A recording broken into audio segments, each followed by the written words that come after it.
Leonardo da Vinci was a self-taught Renaissance man. Okay, so here we go. We're starting again. This is the umpteenth time that I'm trying to convey Mr. Fresco's understanding and convey his ideas in film. Okay? This film is a phenomenal piece of work. And it's not just a watching of a film that's good for history. No, it has nothing to do with that. It has everything to do with the tetragrammation. Okay? This is a tetragrammation. Okay? It's also known, it's also known, I don't know why when I click on those it pops out. It's also known as the flower of life. Okay? So the Duke of Milan, or the ruler of Milan, Sforza, I believe his name was, he assigned Da Vinci to go study this. Okay? When you start out making the flower of life, it kind of looks something like this. But when you keep going and going, it's called a flower because as all these circles are touching, and it makes a flower when all of these circles are touching. Okay? So, and then if you keep doing it, eventually you'll get something like this shape. Okay?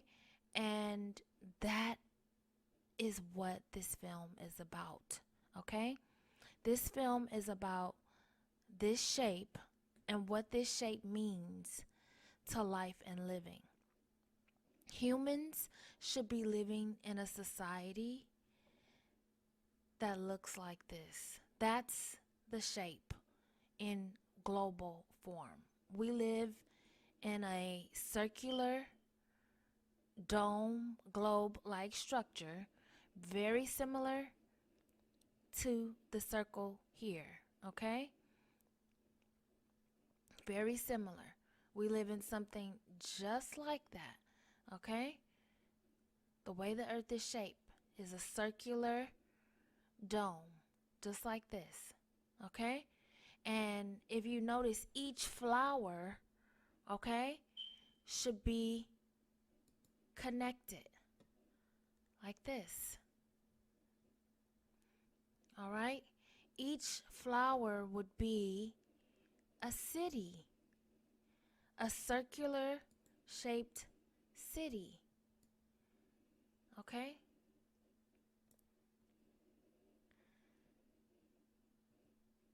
And each city would connect to the next city and to the next country, all over the earth, and would look like this or like this, okay? That's what we're waiting for. That's what we're here for. That's the flower of life. It's called a flower because it will be such a gift. It's such a gift. It's the fruit. It's the ultimate that let's just watch the film, okay? I get lost in this quite often. Let us drop into the film and where is it? I've been watching so many. Here it goes, okay? So let me try to guide us through breaking this film down for the purpose of living in a tetragrammation. However, before I do that, let me just highlight one thing. If you Google the word tetragrammation definition, the Hebrew name of God translated in 4 letters as Yahweh or Jehovah and articulated as Yahweh or Jehovah. That's what a tetragrammation means, okay? What it looks like is that or this, okay? Very interesting, very interesting. As a scientist, artist, and inventor, Da Vinci's genius led to an unprecedented body of work. So what the Duke of Milan had Da Vinci doing was researching these old documents, okay, that were very sacred. They call it sacred geometry. He had him researching all of these old documents and instructions, trying to figure out what the ancients were trying to tell us. The ancients were trying to tell us that this is how we should be living here, okay? And to this day, we are still trying to decipher and understand what to do with the flower of life. And in this video, Jacque Fresco has done a very good job of explaining what and how to do that. The drawings he left behind remain as testaments to his innovation and originality. One of Da Vinci's main inhibitions was the lack of materials he needed to transform his concepts into. Okay, so there were tons of documents that Da Vinci himself did not create, but he created drafts and interpretations of the things he saw, because this stuff has been passed on from time and time indefinite. These instructions on how to live here on Earth. To reality. Jacque Fresco is also a self-taught scientist, architect, and inventor. For his entire life, he has been deeply committed to investigation, insight, and innovation. A prolific creator and builder, Jacque has been redesigning our entire culture for most of his life. While Da Vinci needed advanced materials, Fresco has lacked access to the social and political resources needed to realize his most far-reaching ideas. Okay, so he said, well, Da Vinci needed the materials to do this. Jacque Fresco's issue is the social stagnation. Socially, governments, countries may not have even fathomed this. I don't think they don't want to do it. I think they haven't fathomed it. Okay? So that's what the purpose of this video is. It's showing us what to do. Yes.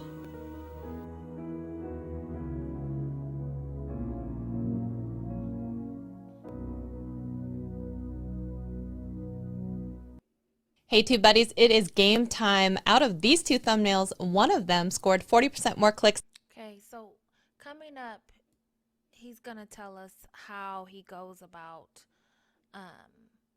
how he started, and he'll start with Larry King Live.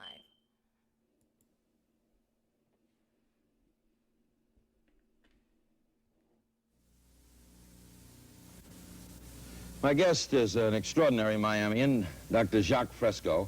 I could go through all the things that Dr. Fresco has done. He's a social engineer, industrial engineer, designer, inventor, consultant, was a consultant for Rotorcraft Helicopter, director of Scientific Research Laboratories, Los Angeles, designed and copyrighted various items, ranging from drafting instruments to X-ray units.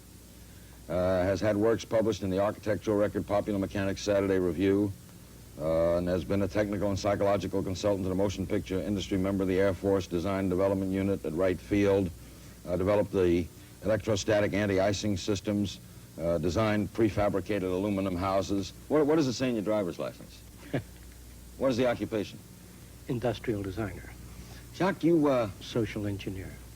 does it bug you that people, when they talk about Jacque Fresco in Miami, say that he's someone who's too far ahead of his time? His thinking is, we're not ready for advanced kind of thinking, of that type. Does it bug you? I imagine every creative person in every field encounters that sort of problem. What a resume. And look how young Larry King looks. I just had to point that out. But let's listen. Try not to get yourself bored with this, okay? Because it's not boring. You really got to understand what's being said here. And I'm trying to do it with you so that it's more intriguing or a little more exciting, because sometimes the way the information is presented is just kind of like, oh, too boring, you know? But take a listen and I'll guide us along. No, it doesn't. I can't afford it. There's too many things that are important.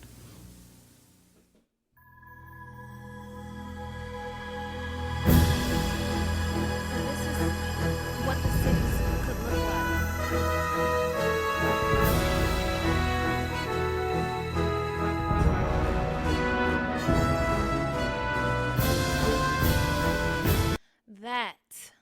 is the epitome of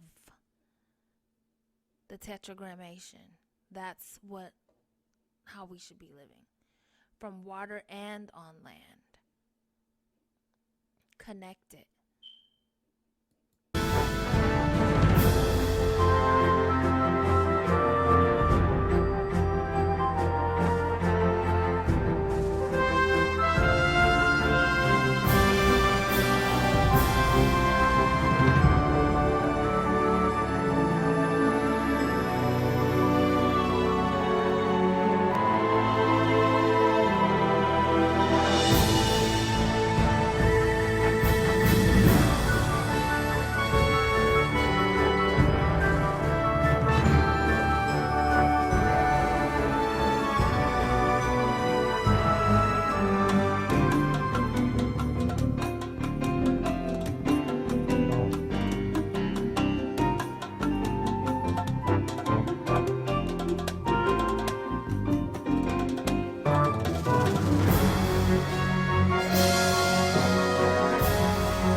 Jacque Fresco is a futurist. A futurist is someone for whom all thoughts and actions are based upon what tomorrow could be. He has been planning for the future since the 1920s. Not only is he a philosopher and theorist, but an engineer, industrial designer, and social planner.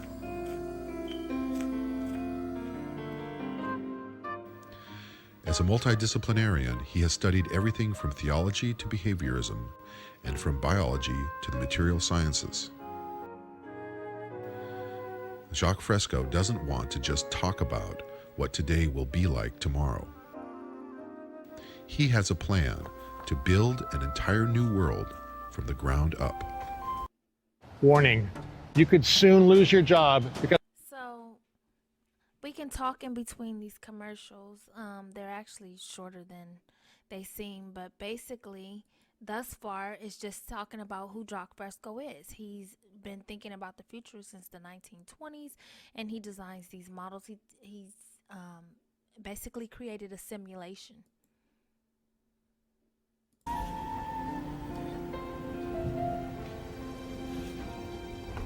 I'd like to go from the time you first started conceiving of drawings. Started drawing? Yeah, Oh, that's very early. time you Like started drawing 8 or 9 years old. about the future. Yes. I was always interested in the future, as far back as I can remember. There was a motion picture called Metropolis. It was different. It took my attention. It was the first out-of-the-box type movie.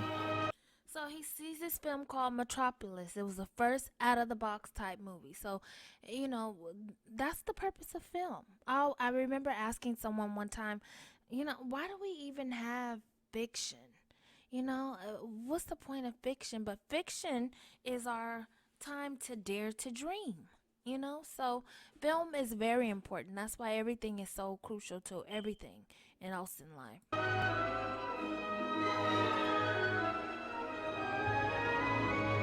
It depicted the future as a regimented system, which was totally unacceptable. But the architecture was interesting, and the robotics in that film were interesting.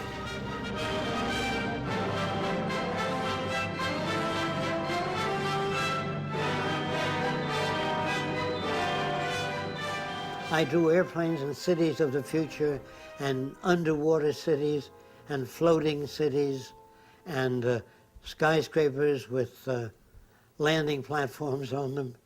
I drew my idea of what a post office ought to be.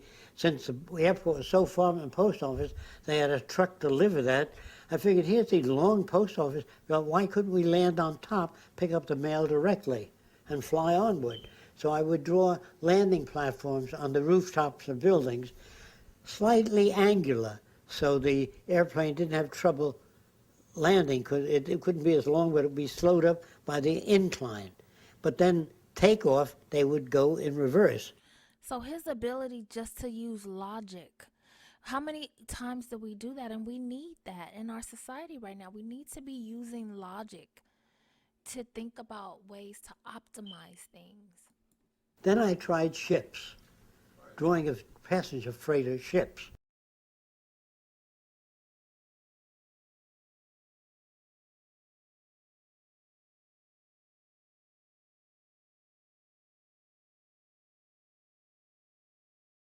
Bureau of Standards, I know a Dr. Dickinson, who's the chief of the Heat and Power Division. And so I went to the Bureau of Standards. Dr. Dickinson looked at my drawings, and he said, "Have you ever heard of Bucky Fuller?" I said, "No." I think I must have been 14 or 14 and a half, somewhere on there. So they said, "Would you like to meet him?" I said, "Yeah, sure." What is he? He's an inventor, like you. He thinks up a lot of new things. Buckminster Fuller was one of the 20th century's most renowned futurists. Known primarily as the inventor of the geodesic dome, Fuller was a proponent of using technology with a humanistic approach. Looking for an easier way to get that LLC next to your business name? There was that dome-like structure they said Bucky Fuller was all about. Dr. Dickinson took me out there to see Fuller, and there was Bucky Fuller. He was seated there with his car called the Dymaxium. I talked to him about social things. I said, what about changing society to some other form whereby all people can benefit from the works of industry? He said, "What do you mean?" I said, "Well, if all, instead of working people going out on strike, give them a piece of the action. And so if business improved, they all got automatic pay. If it went down, they got less pay." So he sat back and he said, "What are you, some kind of social planner? Is that what you want to be?" I said, "I don't know what the name." Now, I don't particularly agree with that concept, but again, we're just watching to see how he develops. He's just giving some backstory. I definitely don't agree with that concept. But I think that would work. It would give people more incentive. He says, "Let me tell you something. It's tough enough just getting a new automobile out there. If you're trying to change society," this is years before. Now, he's true about that, because I saw this film eons ago, and I've been talking about it ever since. I usually get one or two people who take substantial interest and begin emailing me and stuff like that, but that's about it. It doesn't get a whole lot of views, but I just am not giving up, because this is the blueprint for life and living. We're going to evolve to this eventually. We'll have to, otherwise the earth will not be able to sustain. He even lectured on things. Albert Einstein once said, "The problems we have cannot be solved at the same level of thinking with which we created them."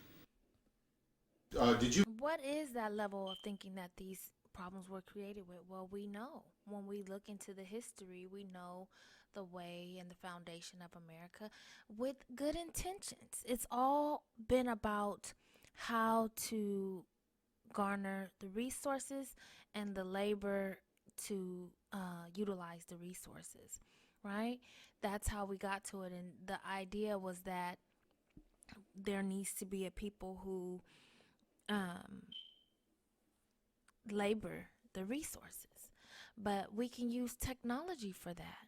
We don't have to do it that way anymore. We can use technology for the labor, and we can begin to distribute the resources in a manner that is sufficient for everyone. Did you meet Einstein, Albert Einstein? Yes. Where did you get the idea to meet Albert Einstein? I was outside a theater called Radio City, and I saw a woman come out with gray hair sticking up. I said, looks like Einstein's sister, to my friends. And then Einstein came out. And I think it was his sister. So I was just kidding about that. And I walked over and I said, is it possible to meet with you? He said, why? I said, I have thousands of questions I want to ask. But he says, I live in Princeton, New Jersey. So tell me about the day you went and met him. Well, I went to his home, and it was modest. I said that there seems to be harmony in nature. How do you feel about that? He says, yes, the universe is lawful, but harmony, I don't know what you mean by that. I said, well, when a rat eats insects, it may be supporting the rat system.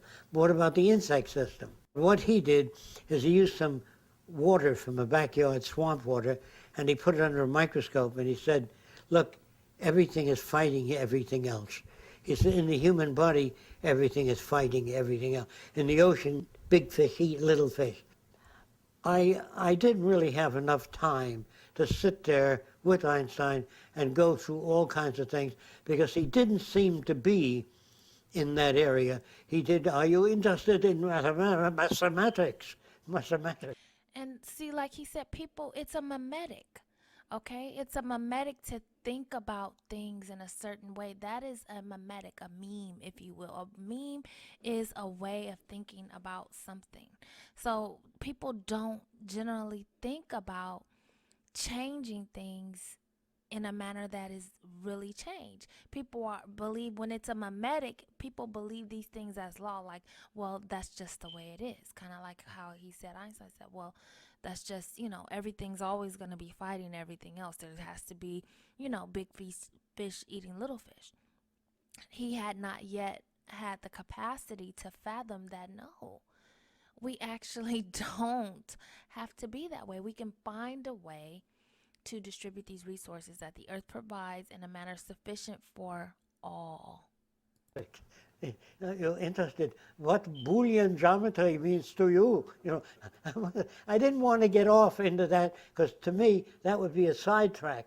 Mathematics is a tool, just like sociology and anthropology. These are all instruments that go into making up the future.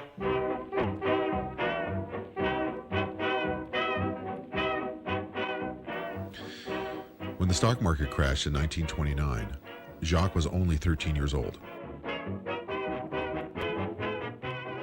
Coming of age during the Great Depression prompted many questions for the curious and inquisitive young man. Living in New York City, he found the squalor and suffering around him difficult to understand. The confusion, contradiction.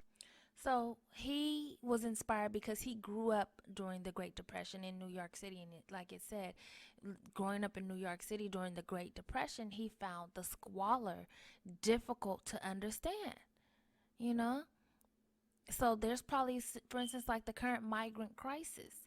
There's going to be a lot of children who experience this who are going to grow up and have zero tolerance and understanding like this doesn't have to be this way.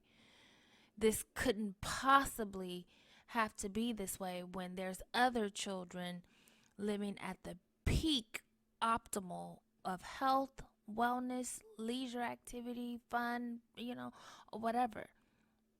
It usually takes an experience with poverty, something about deprivation, whether it be parental deprivation or resource deprivation or societal deprivation, such as what you see in inner cities, or water deprivation, food deprivation, or being deprived of the resources of how to minimize and control insects and infestations. There are places on Earth where people will never ever experience an infestation because of the vector of that community. They utilize certain chemicals, they have certain systems set up to where that is not going to be an option. So when you're in poverty, there's a impoverished or depriving or deprivation of something, such as the ability to control infestations or the inability to cleanse the water resource, the inability to bring food and materials for building to certain areas. So the confusion and contradictions and struggles that he saw, like it says right here on the film, are kind of what drove a sense of creativity in him. He just could not fathom it. He wanted very much to touch into how to relieve these problems. So let's continue watching and seeing. Addictions and struggles he saw left a significant impact on his character. Things were so bad, and I had no way of looking at it. And I thought the rules of the game were somehow screwed up. Walden's online program helped me balance. So there's commercials. It won't kill us. We won't die from seeing commercials. I went to many different meetings. Communist meetings, socialist meetings, fascist meetings, Mankind United, Technocracy. So See what the world was teaching. he wanted to see what the world was teaching. He went to all kinds of meetings like he described. All these think tanks that arise when they happen today. They're online. You go on Meetup. There's lots of like think tank type things where people are just talking about changes. Like right now, one of the popular think tanks is Bitcoin. If you are a Bitcoin connoisseur, you know that in those think tanks they talk about ways to optimize the use of Bitcoin and things like that. You know, there's think tanks about using electric cars exclusively, you know, rather than gas, which I won't make a comment about that, but Including Eastern philosophy. And I wanted to know what people thought, what they wanted, why they gelled on one system.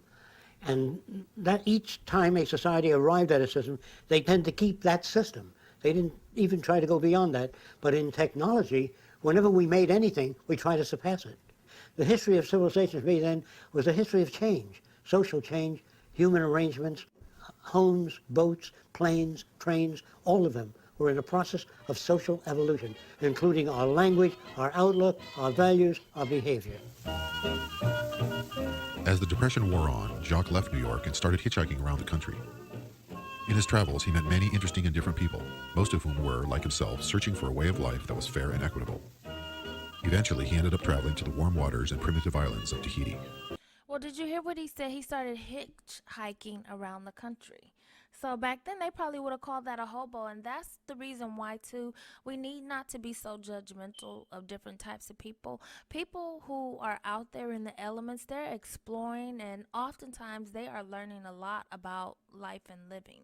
Not every single person, of course, you can, but there are many who are out there because they just cannot fathom the deprivation in society, and they're just trying to go somewhere where they can make change or implement change or meet a group of people who are also trying to implement or make change. I wanted to go to the South Seas because I like the idea of the natives sharing things. I've read about that. Now the chief, if he had 6 wives and you were strange, he said, here's my best wife. Maybe she will please you. They felt their wives gave them so much joy, perhaps they give a visitor some joy. You know, their thinking about it was different, and that it caused me to ponder, hey, wasn't the way I saw things. Was that the way I saw things? Was that the way I was indoctrinated? That's when I began to ask those questions.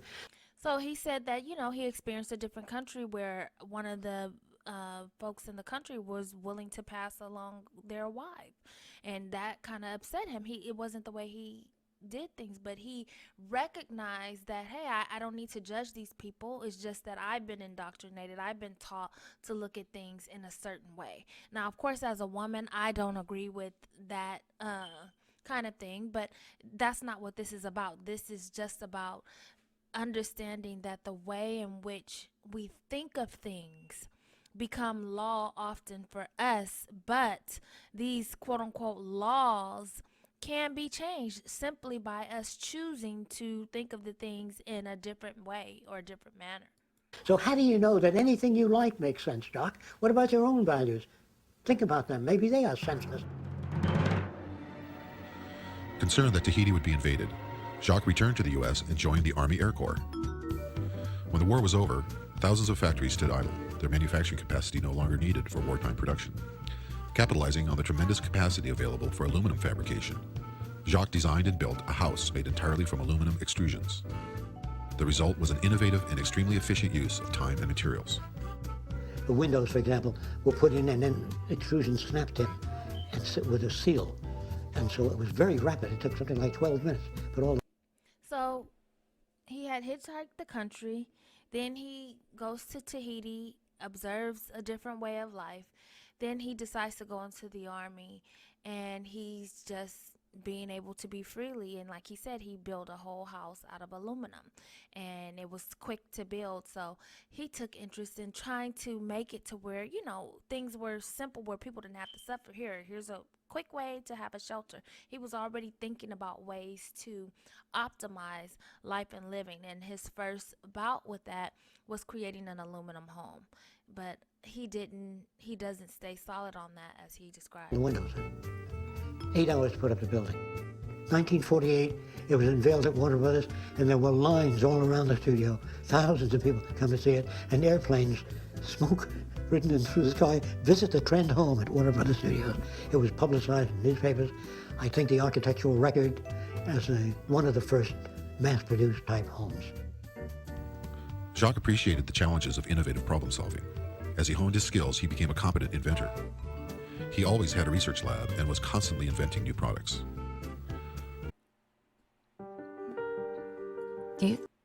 Constantly inventing new products, it says.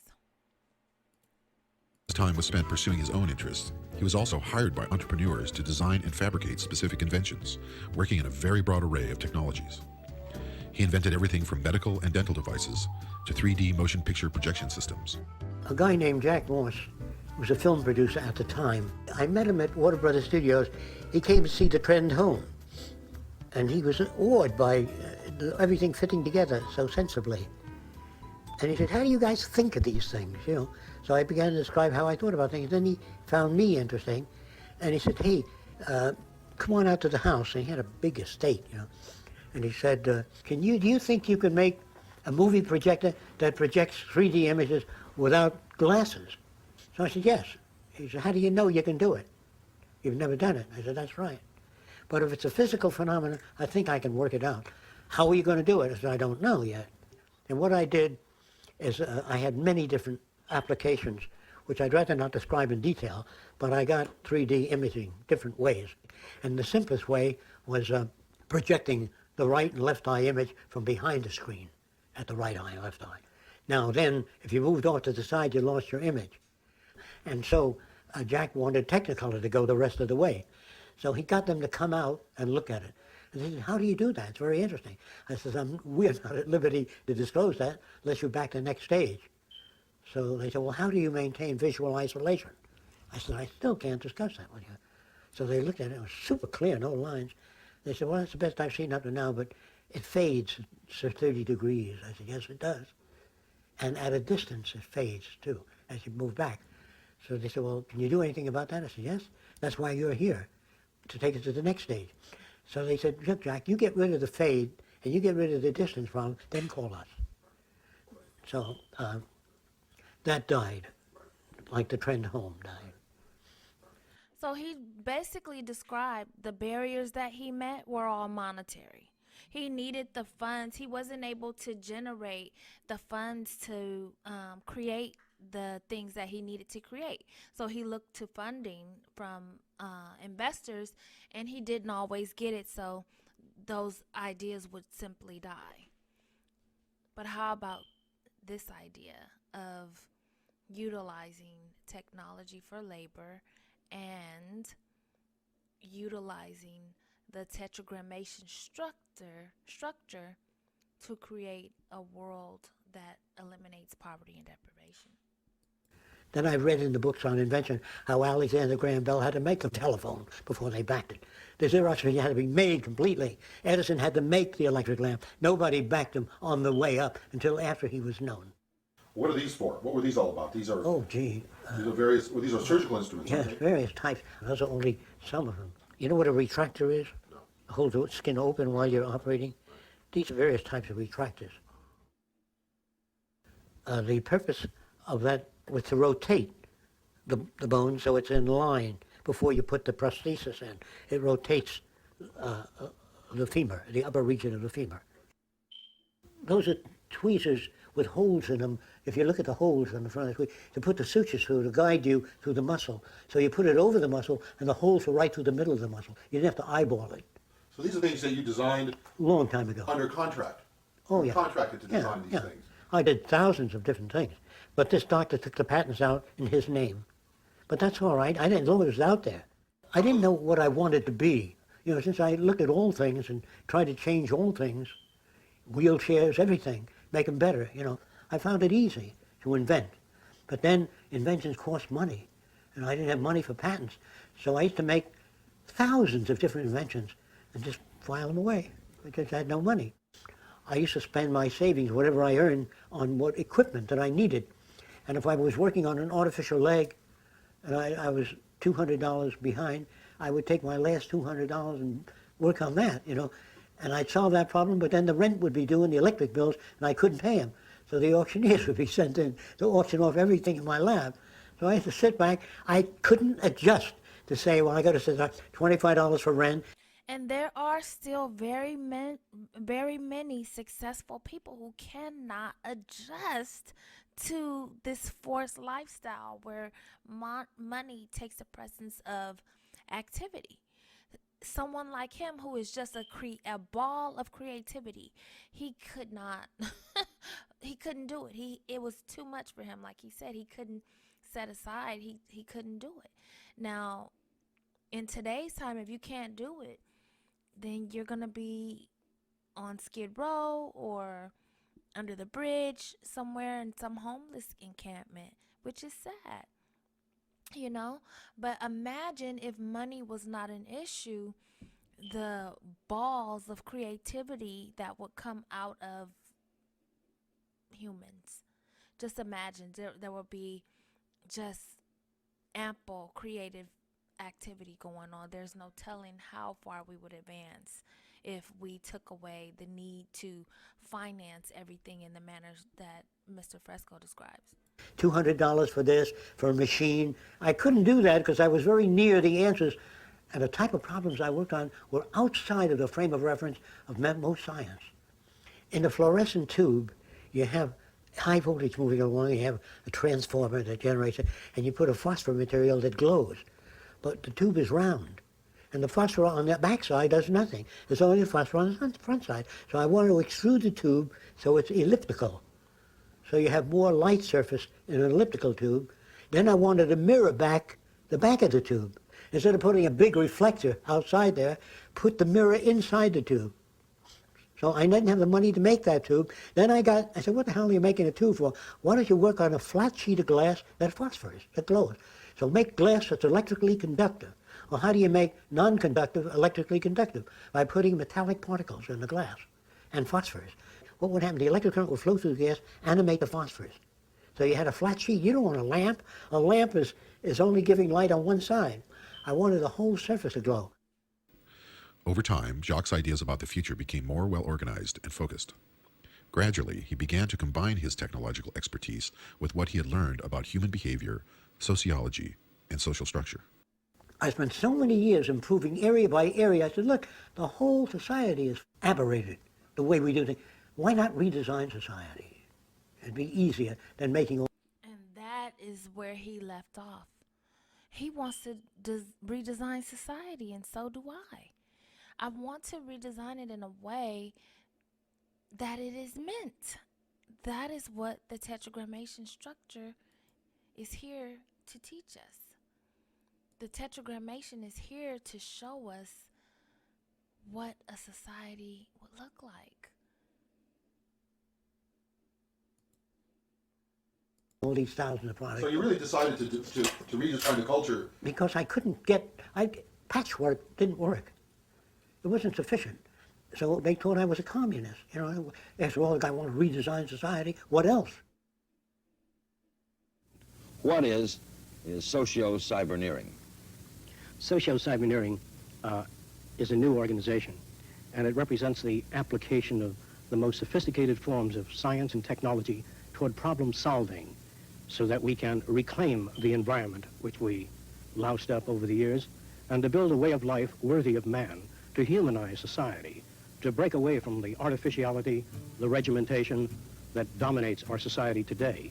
Our society seems torn apart and pulled in many directions. Socio-cyberneering is an approach at the restructuring of society in humanistic terms. Humanistic terms, yes. The mission of socio-cyberneering was to build a residential research center, developing and demonstrating new technologies and innovative social concepts within a community setting. On a barren scrap of land in central Florida, Jacque and a few friends began to build what is now known as the Venus Project, named after the tiny nearby village of Venus, Florida. Occupying some 25 acres, 10 buildings have been constructed. Each utilizes both design, construction, and lifestyle concepts integral to developing a working model of harmony and high productivity, integrating both nature and advanced technology. Jacque's objective of conducting a complete reassessment and redesign of our entire culture remains the central focus of his work. With the Venus Project, he has created an environment conducive to creativity and innovation.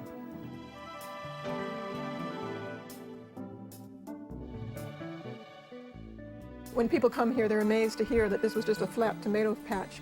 We've dug out streams and ponds and planted hundreds of palm trees and trees.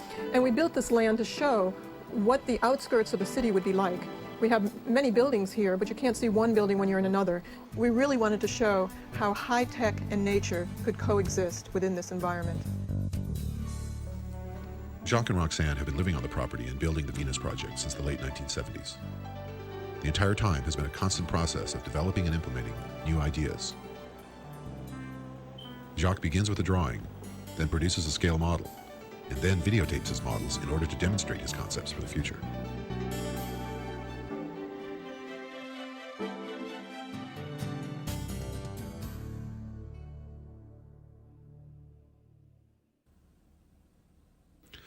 Although Venus, Florida is relatively isolated, visitors often make the journey to see the Venus Project and to meet Jacque.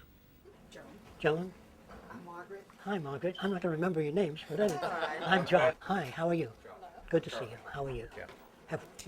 And he passed away, I believe in 2022 or 3. Have a seat, and then we'll go on with what this is about. Is everybody here? So there was a time when most people believed that the decisions of the majority was very close to reality. But there was also a time when the majority of people believed the earth was flat. And if you ask them whether they were sincere, they said, of course, you can see it's flat. So they break a sincerity meter. But it isn't sincerity that the world needs.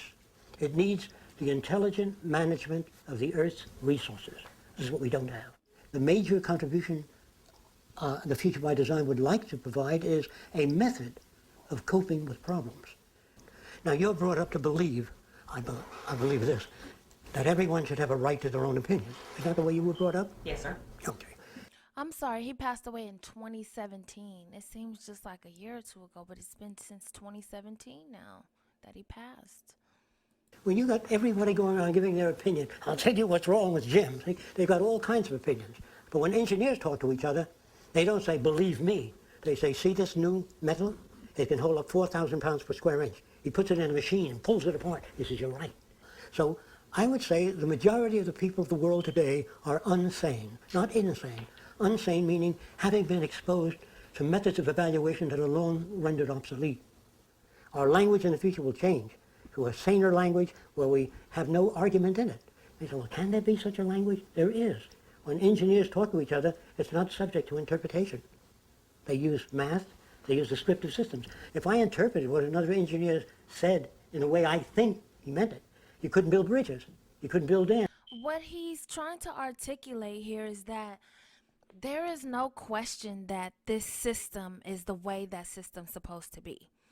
It's completely logical, it's mathematically reasonable, it complements for recycling, it complements for purification of water, it does everything. It preserves and distributes energy in a proper way, it eliminates waste in a proper way.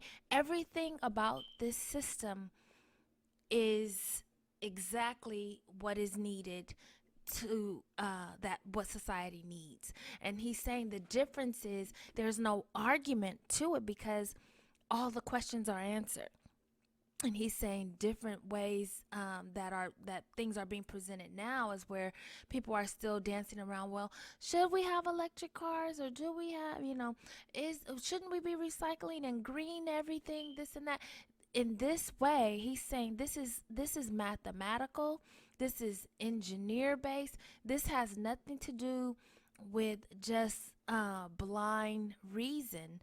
This is the most logical, sustainable way to develop and live. You could build power transmission lines. The language has to have meaning. That's why when a doctor writes a prescription, if he prints it, it's the same all over the world. So the world I'm talking about is different. There aren't too many people that have seen everything that he's gone through in the past. Another example, he gave an example, we must have missed it, but I recall he given an example of you go to a meat market, right? And you say, I want 6 pounds of chicken. So what you expect is exactly 6 pounds.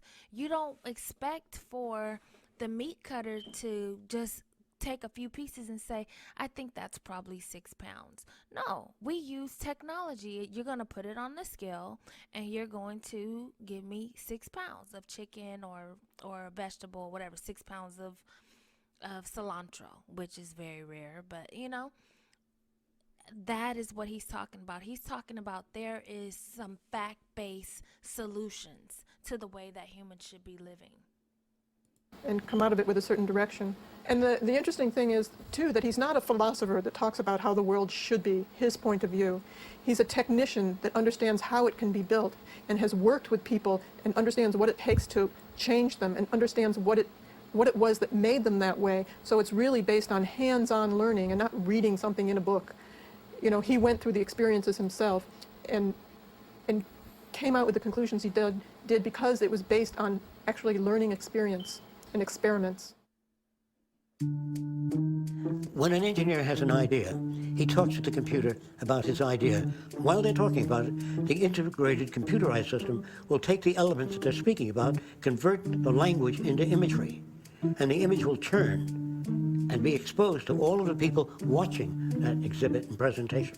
They will question the presentation, but the image system will answer the questions. How the buildings are fabricated, how water is supplied, how it handles earthquakes, or any other question. Instead of people sitting around asking individual questions, the answers are demonstrated inside of what appears to be a transparent dome. So ideas are not just verbal, because when you talk verbally, it does not deliver enough information to people. So a more comprehensive system of communication is three-dimensional imaging, always, showing people what you've got in mind, not what they think you've got in mind. Designed with a holographic computer and built from prefabricated materials, the home of the future will be far more than just a residence. It will be an element of lifestyle and will facilitate learning, inspiration, and communication. So if you see, this is kind of something that he's talking about. The home clearly is connected to the water system. It's feeding back circularly into the water system of waste, potentially. These are things that we need to be able to fathom based on logic. The most interesting aspects of tomorrow's civilization will be the fact that if you knew anyone fairly well and went to visit them in a period of time of just a few years, their houses will change because the people living in them change. Their needs and dimension of knowledge grows considerably, and so will the environment that they live in. There's no such thing as a fixed home that a person lives in all their lives. It changes with their values, with their outlook, with their acquired knowledge. You just said one thing about how the buildings were designed according to function. Yes. The curvature and the materials and these... Yes. I compare it to natural physiology. An animal's shape is not designed from the outside in. It evolves from the inside out. Whatever you request, the exterior will express a cover over the shape that you prefer to live in. Some of the buildings that are dome-shaped can be laid like eggs continuously by a machine that carries a dome shape, and in that dome, the exterior and the interior are fabricated at the same time.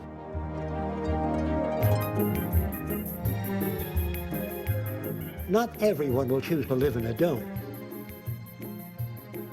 They will choose to live in whatever architectural shape would meet their needs. The reason why we suggest a dome is it uses the minimum amount of materials and covers the maximum areas and offers maximum strength. So the dome shape is included in almost all of nature. Your brain is in a dome. The cranial case is in a dome. So if a person says, yeah, I don't think I'd want to live in a dome, you've been living in a dome most of your life. The interior building will have no source of light. You won't be able to see a lamp or a source of light. All the walls would have even illumination. You can also specify the color of the illumination, either the entire inner surface or local areas of different color, if this is your request. This would be the simplest type of bathroom: shower, sink. Now, if you've ever been incarcerated, you've seen something similar to this, where the sink, where the sink is connected to the toilet, kinda, right? That is an element of modernization. It's a way to do it so that it's easily usable. But he's saying and showing how homes can be created like this and have the shower system in one as well, and just really taking innovation to quickly create as well societies that sustain themselves. Now, when we're looking at that, that seems like, oh no, but he's not talking about the most frivolous way of doing that. Of course, we can get dynamic. We've all seen now they're making showers that are connected to the bath, and whether you know or not, it's also connected to the toilet somehow underneath the ground. So it's just the right way to do things. Toilet bowl molded into one system. Actually, there's no hardware on here, but there's a slot, and the water comes out as a ribbon, and that'll cut the soap off the hand and use about 1/6 the amount of water. Now, the wastewater from the sink goes down into a pipe around here and fills the water closet, and we flush the John with that water. So instead of telling people to save water, build a system in. This is what it's all about if you wish to conserve water. Now, the bathrooms may vary from that simple style to slightly more complex, but all one piece. There may be as many as 50 variations on a bathroom. You pick what you want, and then it's installed. When you leave the building, the entire building is clean. We also have a slight increase in air pressure in the building, so no dust comes in your house from the outside. So, using air in a way, he said when you leave a building, the entire building is cleaned. Using air pressure, he said there's going to be, or can be, a flow of air pressure so that dust doesn't come in. I know that we've all seen stores. Have you ever walked in a store and like right at the store you hear this like shh, like as you begin to walk in? Some stores are kind of using this already, but we need to evolve. If there's any contaminants in the air, it increases the electrostatic charge, which removes contaminants. It would be a smart house, because the house has its own nervous system. This is what I'm saying. In the future, houses will have... And if you can't imagine that working, just think about a modern day central heating system. My heater right now is turned to 69. If it goes warmer than 69 degrees, the heat's going to come on until it's 69. He's talking about doing the same for chemicals in a house. If there's a chemical imbalance of some sort in the house, it's going to be taken care of through a centralized system. Imagine how that would eliminate like carbon monoxide poison and stuff like that. Many sensory devices to detect fire, toxic materials, anything that may threaten the life of a human being. Now, if you walked into the house of the future, you might say, "Can I use your phone?" I said, "What's a phone?" No, you just say, "I'd like to talk to Sam in Arabia." What part of Arabia? You just announce what you want, and the sound will be focused. At some point, it's right at your ear, so you can hear Sam in Arabia. In southern Florida, millions of dollars in buildings were destroyed by the big hurricane there. and they put up buildings that look just about the same. Now, if you don't want hurricane damage, an inverted cone, it's almost impossible for a whirlwind to pick up an inverted cone.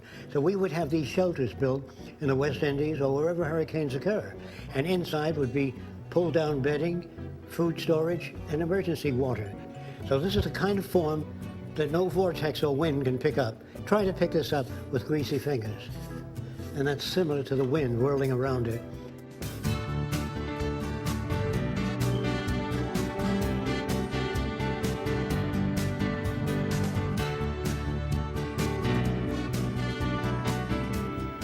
For apartment buildings and other large structures, Jacque has devised a cybernated construction system. Computer-controlled robots will handle 90% of the movement and placement of prefabricated components. And that probably scares people that work in construction, but don't be afraid. There will always be something for humans to do, because humans need to make sure that these structures work properly. But we're going to need structures, we're going to need robotic engineering and technology to rebuild, because it's time to tear down this torn down society. We're going to need to use our brains to live, to sustain one another, to prevent migrant crisis. There shouldn't be people who are just trying to go somewhere where they can properly raise their children and properly have food. We got to change the way that we live. Special advanced materials are to be developed, eliminating waste and minimizing the need for manual labor. Guided by satellite and using a sophisticated form of artificial intelligence, the buildings will construct themselves, a technique Jacque has named self-erecting structures. This represents a relatively complex aluminum extrusion. If you were to take a toothpaste tube and cut the letter T in the opening and squeeze the toothpaste, it would come out like a letter T. And this is how extrusions are made. However, in the future, it may be possible to extrude complete apartment houses, apartment building units or modules. This extruder can be faced with different dies to mold different shapes. Almost an infinite variety of shapes can be extruded. So it would be the apartment of your preference that's extruded. So any shape, or almost any extruded shape, can be designed to fit many different architectural arrangements.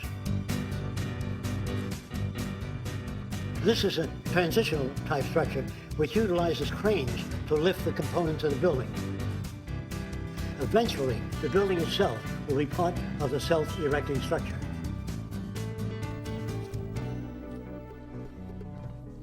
Don't forget, all the models that I do are only transitional. They don't represent the best that man can turn out, because no one knows what the future will bring. There are just so many variables that can alter things.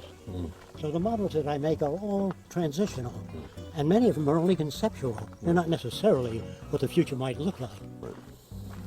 They're only, well, let's say they're extrapolations of taking the present and extrapolating forward. But we can't go too far forward because we don't know what new things will come into being.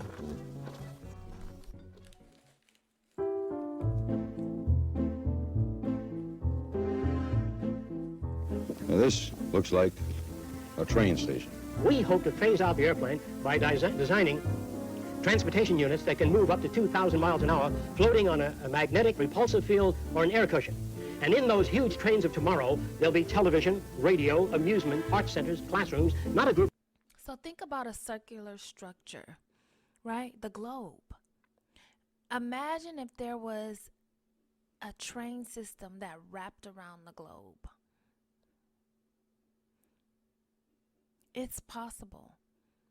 Right now in the Bay Area, we have Bay Area Rapid Transit. It goes under the water. Goes right through the water. You know, it's possible. And then what he's talking about, trains that go 2,000 miles per hour, 2,000 miles. So from California to New York, how long would that be? From California to Tokyo, how long would that be? From California to Qatar,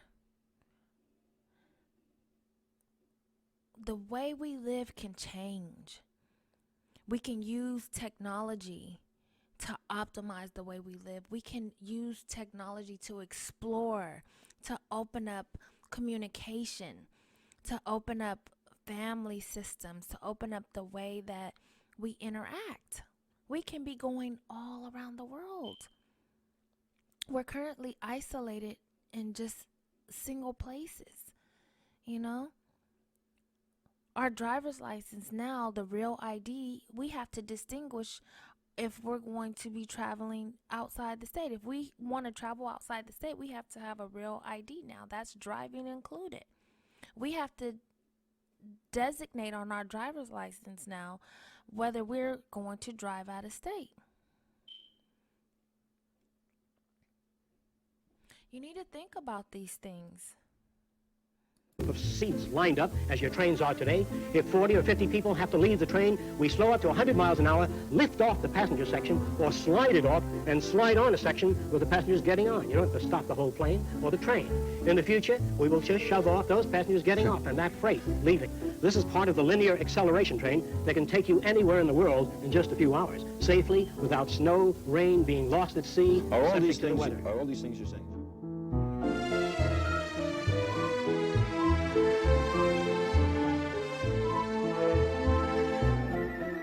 A monorail is one of the methods of transportation. Some of them can be suspended by magnetic levitation, others can use wheels and ride the rails. This is an aerial perspective of a monorail station with entrance and exits on the side of the highway.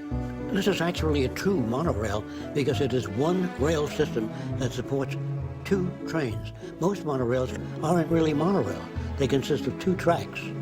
This is accomplished on one track.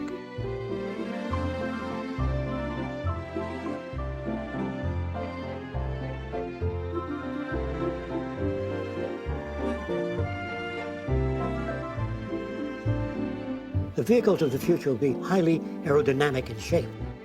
Their shape will permit the minimum amount of skin resistance, giving you the maximum distance for minimum fuel consumption. The front end of the car will be equipped with radar or sonar or other sensory devices that can detect the distance you are from other vehicles and maintain that separation automatically.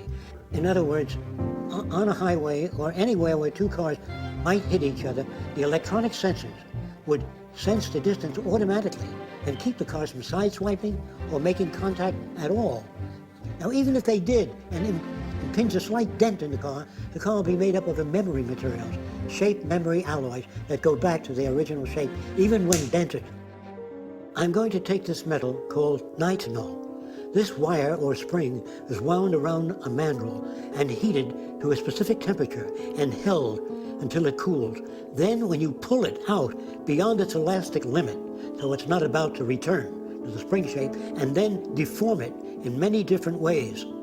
Then if it's heated, I'll put it on this form so it won't drift away. And I'm going to heat that metal. You can watch it return to its original shape.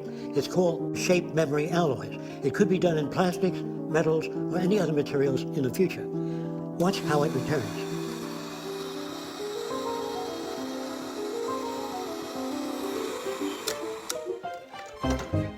And even if this area of the car were removed, they can be rebuilt. In other words, automatically, by the car having a memory system of its configuration, just like the human body, just like perhaps in lizards and salamanders and certain types of organisms today can regenerate parts of their body. The technology of the future will enable our automotive vehicles to repair and regenerate damaged areas.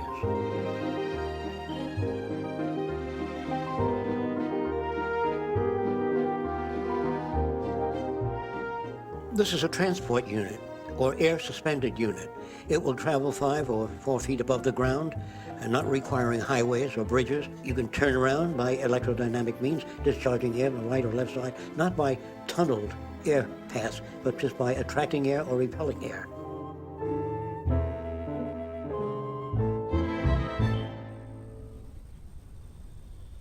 I did this about 65 years ago. This is what an automobile will look like in the future. It'll have sensors on it. So if I got mad at you, and when I get within a certain, the brakes go on. If I'm backing up and there's a child crossing, the car stops. No one drowns in a swimming pool because the net comes up when you're not home. Is that clear? If somebody falls in the pool and you're busy cooking, the child sinks at one time, it comes up right away. What do you want? What kind of world do you want? Okay.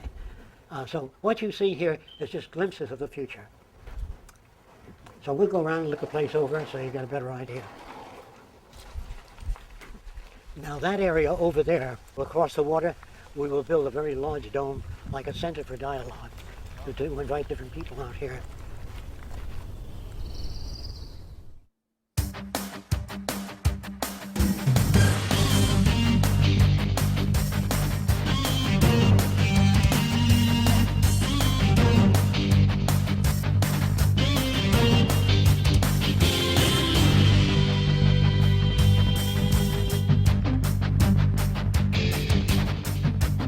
That in the military they already use structures like this, especially in the Navy and stuff.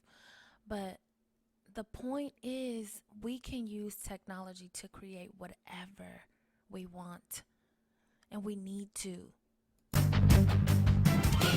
This is a freighter with separate sections. This freighter can deliver this to the Philippines, drop this off in Hawaii, and so when all of the freight bays are released, they are propelled automatically to the loading docks. And then the forward portion of the ship and the rear portion, which is the propulsion unit, are joined together. So you always travel at a balanced load. You never travel with an empty hull back. So using energy that way conserves billions of gallons of fuel if you use fuel in the conventional sense. This is a possible propulsion method. In this instance, water is drawn toward the surface of the ship electrodynamically. And in turn, the ship's reaction is forward, away from the pressure toward the rear. It's like holding a peach pit and squeezing it, and it moves forward. It has far less weight, less water turbulence, and very little energy consumed. And what you see here is an illustration of underwater transportation for the future. And the very leading edge, air bubbles will be emitted very rapidly in front of the unit, and that will cut down the resistance considerably. If you were to release thousands of air bubbles underneath a ship, it would sink because the water is less buoyant with the air bubbles in it. So the air bubbles will be a system in the future for reducing the forward resistance. Transporting things underwater is much more economical and offers much less resistance. When traveling on the surface, you're confronted with waves and wave motion. Underwater, you don't have that problem at all.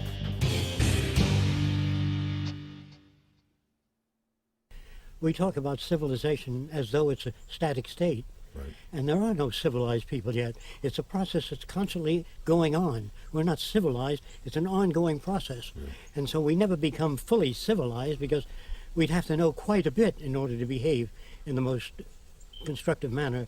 And that goes for intelligence. I don't know if I've talked to you about an electrical engineer of 75 years ago, an intelligent one.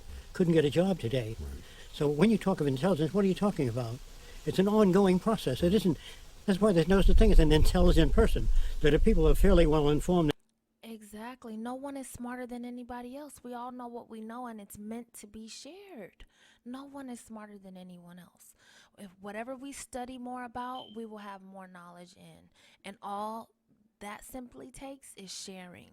So one of the central conflicts of not moving forward to a more sustainable society is the need for humans to kind of be better than other humans. In area A and B, not informed in area C. And so when you go on with a word like civilization, it sounds like something that was attained.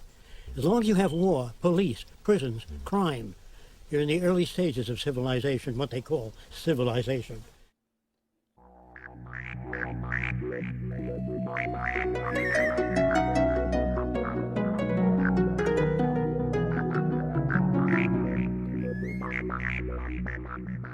This type of helicopter or aircraft would have its propulsion units at the tip of the blades.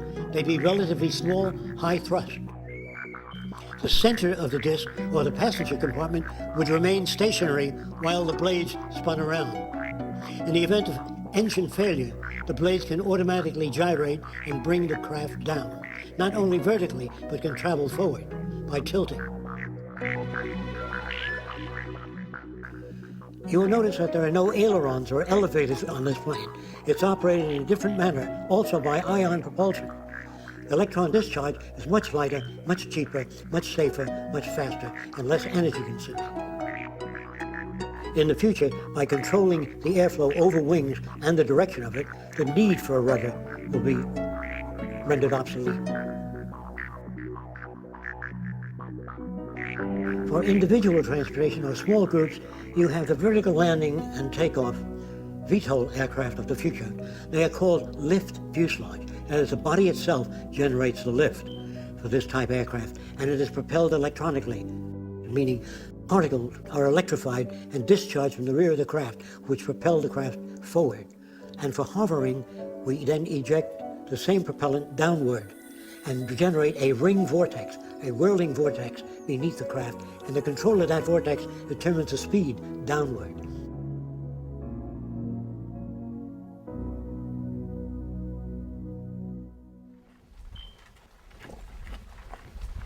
We're going over to the model dome where we have models of future type buildings and how they go together. Here you have the city system. I put domes here, but there'll be very many variations. In other words, yes. What are those? These are research centers. Okay. This is medicine, agronomy, population designing, improvement of products, energy systems. Energy in the future will be geothermal, most of it. You can get that from the earth. There's enough geothermal energy for thousands of years without worrying about anything. And I'm not talking about solar, wind power.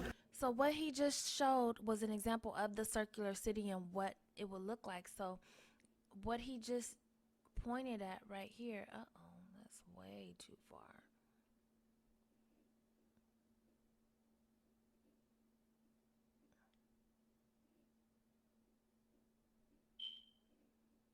Oh, am I passing it? Oh my gosh. Okay. Years without worrying about anything. And I'm not talking about solar, wind power, or wave power, or tidal power. All that is extra. So there's no shortage of anything except brains in Washington. You can't make money from the sun. What's that? You can't make money from the sun. No, you can't. Exactly that. Okay, so in the center, it looks like a nucleus, right? Everything is everything. So in the center is like a dome-like structure where everything is coming in and out of it. And these little grids where you see 1, 2, 3 little segments, each of those is places that complement things and happenings in the society. They're information centers. So some of the areas are for engineering. The next section is for food. The next section is for water information, and all of this information feeds back to the center nucleus, then distributes down the line. If you see those long lines, then it distributes down the line what's taking place in the city. So then in the end, you have all of the city going on and happening. Now all these buildings can come apart and be recycled. Now if you follow me, we'll go to the future. All right, let's explore the thinking of Jacque Fresco and the society he'd like to see. Now, we'll start with this, and you tell me... I'll try to point it out. Yeah, you can point right at it. Most of the cities are based on natural configurations, basic designs in nature. The center of the city, the nucleus, will house an electronic computer, which only controls water purification, the atmospheric conditions, that is, it controls air contamination systems. They maintain safety, they oversee the environment, maintain ecological balance between animal life and plant life. So the center of the city is collecting information from the environment. It's getting information from the water, it's getting information, and it's acting accordingly.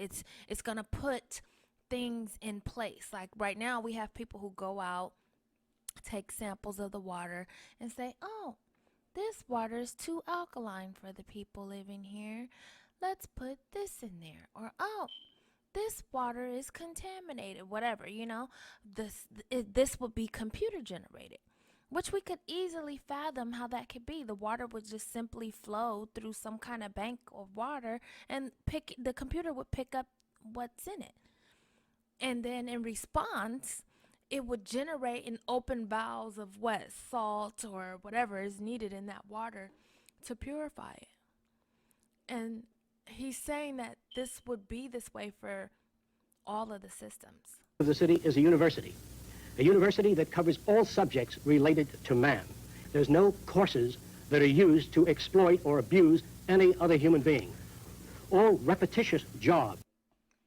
Now, as we could see, this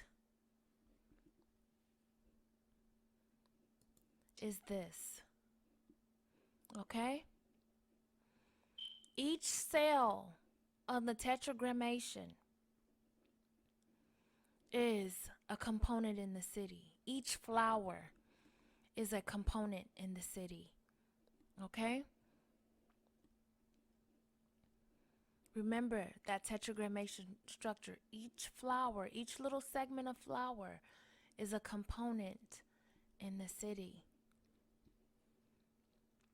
That is what you're looking at. That is the purpose of the flower of life.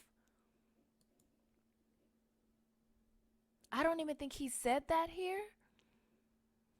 but that is what I ended up correlating all this information to, because I was studying something at the time. I was interested in the flower of life, and then I saw this film, and everything made perfect sense. It's not just there, it's a language.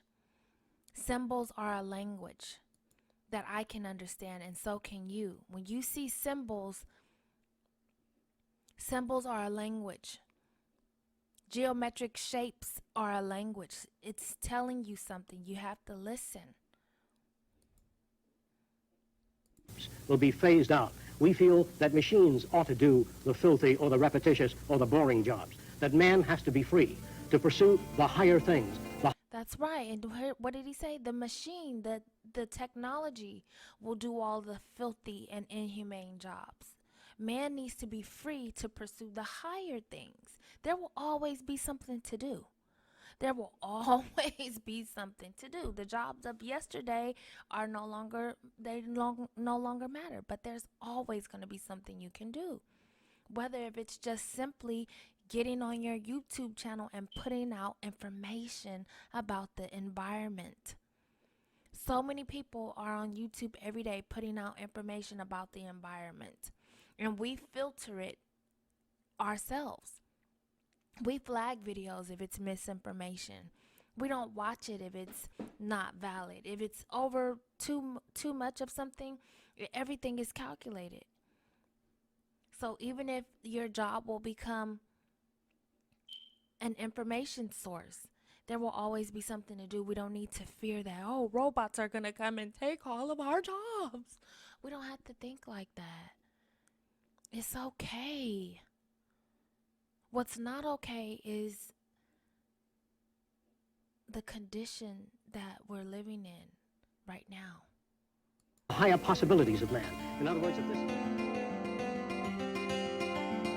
So you came up with this idea for a round city.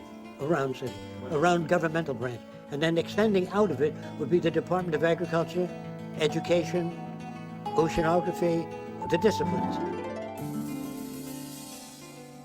The circular scheme or plan brings each district closer to the central dome, which contains the medical, food, shopping, everything else that people need. The circular arrangement makes it easier to operate using far less energy than any other system. And if you start at one end of the city and go through the city, you always return to the same place. Whereas in a linear city, you go to one end, you have to backtrack to get to the same point. So the circular scheme is by far the most efficient. And when cities are contracted in the future, they will be contracted as a whole, as an entire system. In that way, all of the parts and components would be delivered in stages. Like sequence 1 will be... If you've ever been in a building that was a circular shape, I started part of my education at Chabot Community College in Hayward. And the classes that I would first go to, I would just feel like they were so far to walk. I'd be at like near building 1200 or 900, and I need to go to building 100. And I used to just feel like, this is just so far. And then till one day, I just stood there and I looked straight ahead at me, and I realized that the building that I wanted to go to was across the yard, across the corridor. So then I just walked straight across the center instead, and I realized, oh, this is just a big giant circle. So when you're walking in Chabot, you're walking a big giant circle. You can cut across if you need to, and cut out ample amount of time and do less walking if that's what you wanted. Everything about a circle is good and great, especially for a city scheme, and especially for distribution of resources, and especially in correlation to the way that it should be anyway when we're thinking about the grand tetragrammation and the flower of life. The underground, the heating systems, the electric generators, the piping systems, the recycling systems.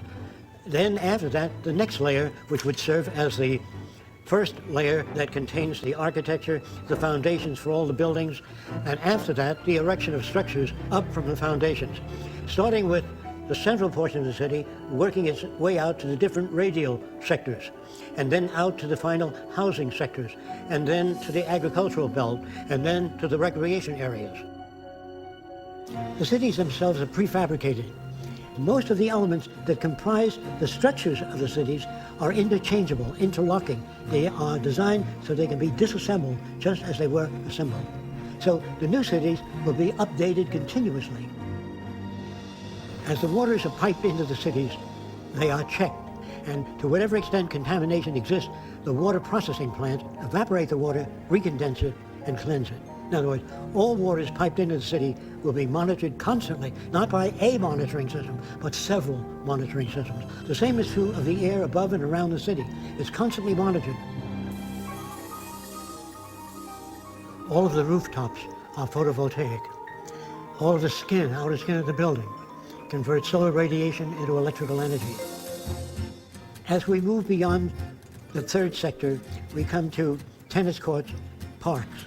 Beyond that is the residential district, which consists of lakes, waterfalls, all kinds of beautiful plants throughout the area, and each house is concealed by plants so you can't see another building. Some people prefer, as in the next sector, to live in apartment houses. The apartments have drama groups, recreation swimming pools, discussion groups, and so many other facilities. The disadvantage of living in a private home is you would have to go to the various places to access the same things. Instead of motor vehicles in the city, all transportation is carried on by circular conveyors that we call transveyors. They move radially, circumferentially, and vertically. They serve the function of elevators, buses, conveyors. But if you wish to go to another city, you can take an elevator down beneath the central dome, which has maglev trains, etc., that will transport you to the center of any other city or any other region. So since everything is connected under one layer, under another layer, when you want to travel, you go to the center of your city, you take an elevator down to like the, basement, if you will, of the city, and then you travel on these super fast trains to wherever it is you're trying to go. So you want to go to Tokyo, go to the center of your city, get in that way. You get on the train, it goes 2,000 miles. You go have lunch in Tokyo. You come back home, go to bed, go to work the next day. If that's what it's giving, There will be no waste products. Just as in nature, there are no waste products. All materials that we would formerly call waste would be recycled and converted into new products. And that when the city hits a certain number of people, and if that grosses you out, because when I first saw this movie, I was like, no waste products, recycle everything. And then something said inside me, that's what's happening basically anyway. You think when you flush the toilet and it goes out to sea and sewage, wherever, you think the water that you eventually drink hasn't passed through it? As disgusting as that may sound, it's pretty much the truth. The water that's on the earth is the same water that's been on the earth. There is no new water. Okay? We live in a closed system. The universe is a closed system. There's nothing destroyed or created in and of this system. The water that we have has been here thousands and thousands of years. All it is the way that it's been purified and recycled to come back to you. You need to know that. We stop the development and let everything go back to nature between this and the next city. You see it?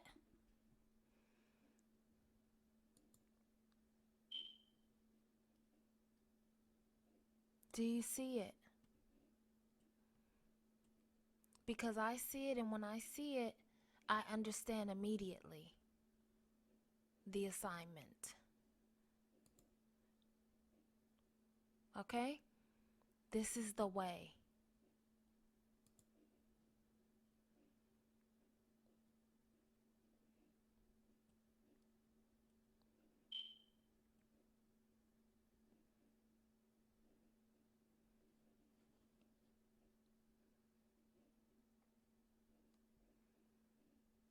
This is the way.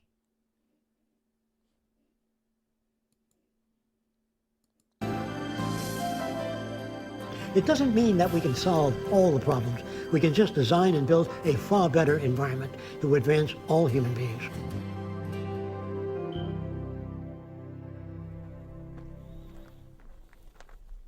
Like I said, not everybody will live in a dome. This is different types of architecture. This may be a vacation house. I don't know, like I say, what people will choose to live in, but that would be up to each individual. What we want to do is then build cities in the sea. You pick the city you want to live in. Some of these cities are for ocean mining. The oceans have tungsten, manganese, phosphorus, all kinds of chemicals that we may need, and they're made available to all people. And you don't have to worry about being blind in the future. We design cities so you can hear an open door, and you can sense a table because you have built-in sensors. You know, and we work on making artificial methods for visual, for everybody, because anybody can lose their eyesight. There's no more nickels and dimes for medical research. This is what the army of the future is all about. Do you get it? Okay. There's usually an alligator sleeping down here. Let me see.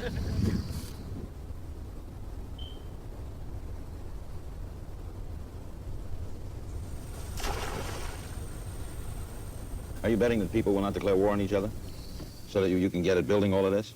Well, we don't have much choice. We're going to destroy each other, or we're going to make it.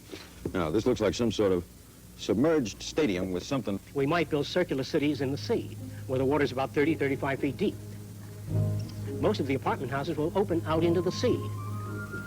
You can observe marine life and fish swimming by. There'll be no zoos, no seaquariums. Everything will be observed in natural conditions.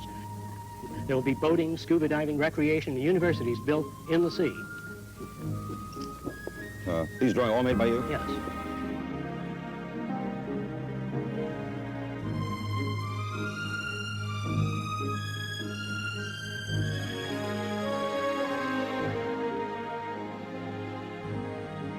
This represents a blueprint of the basic structure of the city in the sea. There are helicopter landing areas on the upper section.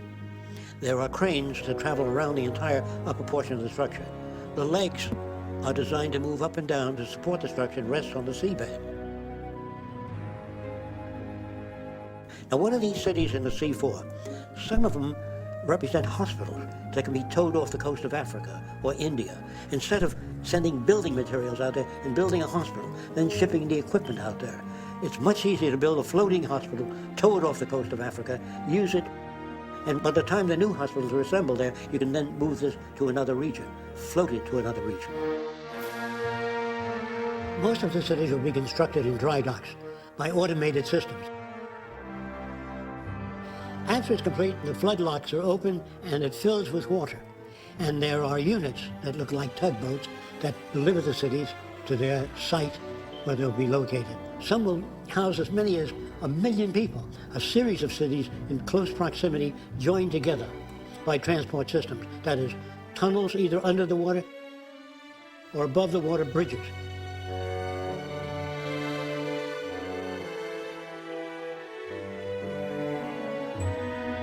This is an aerial view of one of the many variations of cities in the sea. The towers are used for residential occupation. The docks surrounding the cities are used for marine exploration and redevelopment. In other words, to restore the reefs, the damaged reefs, The unit in the center is used for hydroponic gardens, growing of food without soil.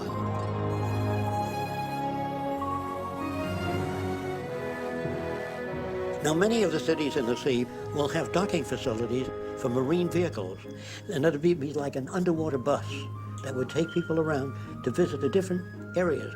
You'll be able to get a very good picture of the ocean and how we harness it and use it and preserve it and protect it so that future generations might enjoy the oceans also. This projects above one of the cities under the sea with an observation platform and a landing platform on the upper deck. At the sea level, there'll be a floating dock system that moves with the tide up and down so boats can dock. Then you enter an elevator shaft which goes to an airlock to take you to the bottom of the sea or the seabed. The seabed is used for observation of reefs and marine life. Not only do they monitor the reefs, they restore the reefs and change them, rebuild them, or redesign them. Someday we'll be able to control the shape, configuration of reefs so they can support more marine life. I think humans can add to nature and improve it considerably. What will that mean? It will mean a higher standard of living for all people.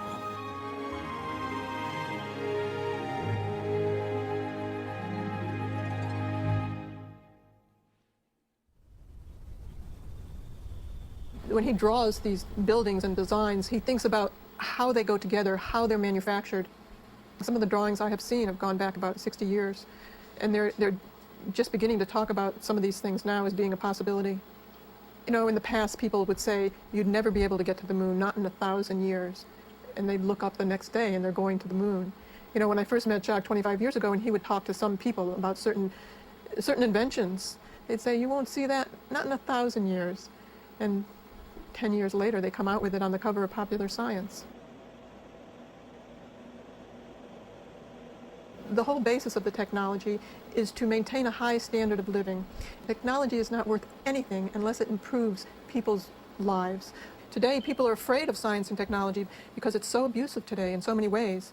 But it's not science and it's not the technology we should be wary of. It's the abuse and the misuse of science. You can take a rocket and you can shoot it into outer space and explore outer space, or you can take it and use it as a bomb and destroy another country. It's really exactly that. There's nothing to be afraid of. Like she said, you can take a rocket and use it to go to outer space, or you could take that same rocket and use it as a bomb to crash into people. You know? It's up to us. The inanimate object really is in our hands and what we do with it. Science is really the ability to predict the next most probable. That's what the real meaning of science is. Gaining the ability to predict the next most probable. When we talk about science, we're talking about a method of looking at a situation, a method of evaluation that differs from the opinionated system. If you ask me, I'll tell you. The scientific method has no special connection to truth. It really has a better way of looking at things than the earlier systems, which everything was attributed to gods or demons. This is where we get into applying the scientific method to society. Yes. Now, this is not in a book yet. The scientific method applied to society is something people don't think about much. But if you want to know where the answers may lie, it is in the application of the methods of science with human concern and environmental concern. The future by design refers to the application of the methods of science, not scientists, the methods of science to the social system. Naturally, even the methods of science undergo change, and as they change, so would the future. If we use the scientific method throughout the world, the probability of war drops to zero. The probability of human suffering disappears. Deprivation, poverty, crime, all those things tend to disappear because there's no basis for it.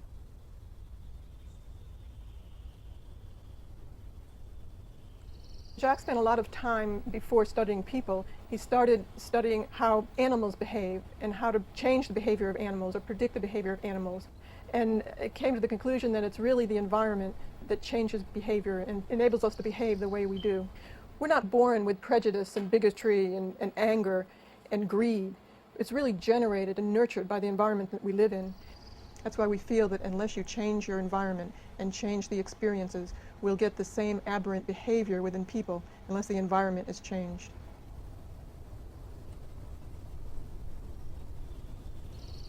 Any culture in the world today tries to educate people so they'll serve a function in that particular culture. In other words, if you're brought up in a Nazi culture, the flag waving and the swastika are the kind of things they put forth. If you're brought up in a primitive tribe, handling the javelin, the bow and arrow would be the kind of thing that you're exposed to. So people are conditioned to serve the interests of an established culture. Who does that to us? The owners of the institutions, the establishment. So they give us a value system that would support existing structures, whether it be religious, non-religious, industrial, military. When children say, you know, Daddy, what's the greatest country in the world? Of course our country is the greatest country in the world. Which God is the right God, Daddy? Our God. All the other gods are false gods. So picture this, a Roman family taking its kids to see the Christians being fed to the lions. And the kids are watching, Dad, can we come next week to see Christians being fed to the lions? Are these kids sick? No, their value system is distorted. So I'm strictly concerned with the environment that people are reared in, raised in. And if that environment is altered, so will behavior be altered. You reorient the environment, that in turn reorients people. But if you reorient people without touching the environment, it'll slip back. So when you try to think about the future, remember this. The process with which you think about things is based upon indoctrination, what you're given by your society. So your range of thought is limited by the dominant values of your society. So learning to be flexible in values takes a long time. And in talking to kids when I was very young, I had to be very patient with them if I were to make any progress. I talked about the concept of God. Your concept of God, my concept of God, and his concept of God, so different. I wonder what God is really like. Or if So let's stop there, and we will call this the official part 1 again. I like to explore this topic. There's just only about 19 minutes left, so we got pretty far this time. I'll stay tuned for the next and final of Future by Design.